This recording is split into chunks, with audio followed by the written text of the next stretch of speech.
Cassandra, pasensya ka na. Ito ang balita ngayon. Sa huling season ng Quadcom hearing patungkol sa illegal pogos, ay may napansin na naman si Congressman Acop sa pagitan ni Congressman Dan Fernandez at Cassandra Ong. Sinyasa ng dalawa na saksihan ni Kong Acop. Mr. Chair. Congressman Acop. Mr. Chair.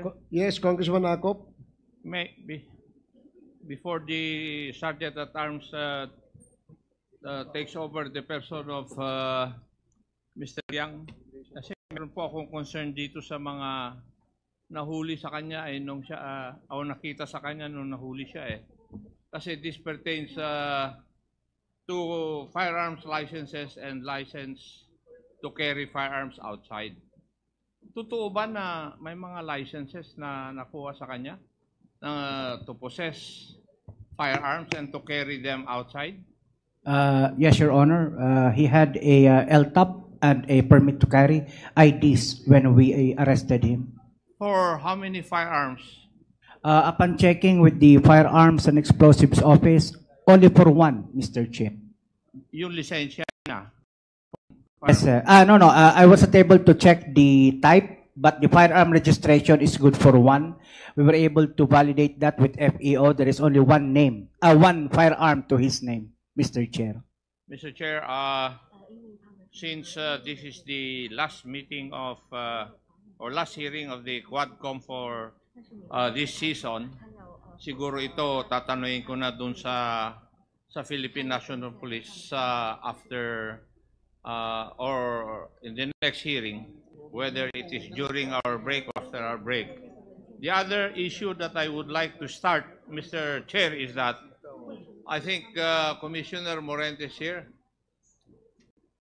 I am, Your Honor. Yes, and during the pandemic, you were the Commissioner of the Bureau of Immigration. Tama po ba? That's correct, Your Honor. Yes. And there are reports that the Bureau of Immigration conducted raids on Pogos during that period. Would that be correct? That's correct, Your Honor. That's correct. Mr. Chair, we will take that up in the next hearing. And may I be allowed to make a manifestation, Mr. Chair, kasi gabi na Mr. Chair, may I be allowed? Magmamanifest lang ako. Sorry, Your Honor. May I ask that you repeat again your May I question? have the opportunity to make my manifestation? Kasi gabi na po, Mr. Chair. Please proceed. Thank you, Mr. Chair. I would just like to express my gratitude to my co-members of the committee for finding time to conduct this hearing. Kasi bakasyon na dapat tayo nung Wednesday pa. So maraming pong salamat sa inyo. Pero meron lang po akong na-observe kanina. Nagsisenyasan na naman si Honorable Fernandez at saka si Madam Cassandra Ong. Hindi ko alam kung ano yung ganon. Sabi naman ni Madam Cassandra Ong, ganon. Tapos gusto pa niyang kunin yung aking sandwich, ibibigay doon kay Madam Cassandra Ong. Sabi ko, bakit isa lang bibigyan mo? So binigyan din niya si Madam Alice Go ng sandwich. Sabi ko naman, baka magselos si Mayor Don Kalugay. Pumunta ako doon sa kitchen, pakibigyan nyo nga ng sandwich si Mayor Kalugay kasi baka magselos. So Mr. Chair, marami pong salamat sa opportunity na binigay nyo sa akin. Thank you, Congressman Acop. You may now continue, Congressman Fernandez. And please, Hindi pa ako tapos. For the information of Chairman Acop, that two burgers that I received a while ago, I told the waiter to bring it to Mr. Tony Yang. Unfortunately, fortunately or unfortunately, doon pinadala sa kanila. Samantala, humingi ng pasensya si Representative Dan Fernandez kay Cassandra Ong dahil sa mga nagkalat na videos nilang dalawa sa isang social media platform. Nahiya si Congressman Fernandez dahil baka ano raw ang maramdaman nito sa patuloy na panunukso ng mga tao sa kanila. Lastly, maraming po salamat sa lahat. All those who are sleeping already. Marami pa po nakita kanina, Mr. Chairman, na nakapikit na po mga mata. And to those people, the resource persons that a while ago, kung nakikita niyo po na nagtataas po kami ng boses, pasensya na po kayo. Wala po kaming intention na naawayin kayo. We just wanted to find out yung truthfulness ng mga sinasabi po ng ating mga resource persons. And I know that we've been here for already 13 hours and pagod na rin po tayo lahat. And sometimes yung physical body natin are giving in, but yung ating pong mental capacity to speak is more being aggravated by our feelings.